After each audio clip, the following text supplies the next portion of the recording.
Ay mga kasari, ang binili namin sa palengke ng Tansa ay candy pen.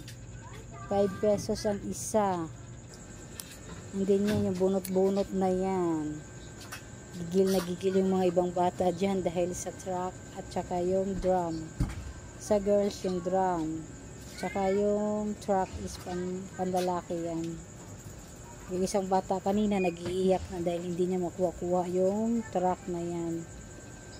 Hindi kasi pwedeng ibigay mo na marami pa kasing bubunutin, sayang. Nag-iiyak talaga yung bata kanina.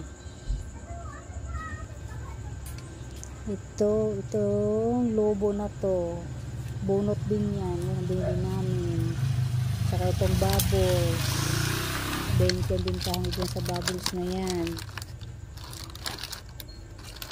Pero ano lang yan, kalahating dosen, ay isang dosena lang pala ang binili ko dyan. Tsaka yan, slime.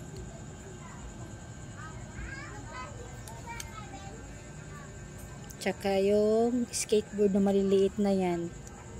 Tsaka Uno. Ayan lang yung mga pinamili namin kanina. Kasi talagang may sadya lang kami doon sa may Tansa. Tapos sabi ko sa anak ko, diretso kami sa palengke. Doon lang talaga din ang bibilihin namin. Sabi ko, diretso lang tayo sa mga laruan. Baka may magustuhan kami. Bibili na lang kami.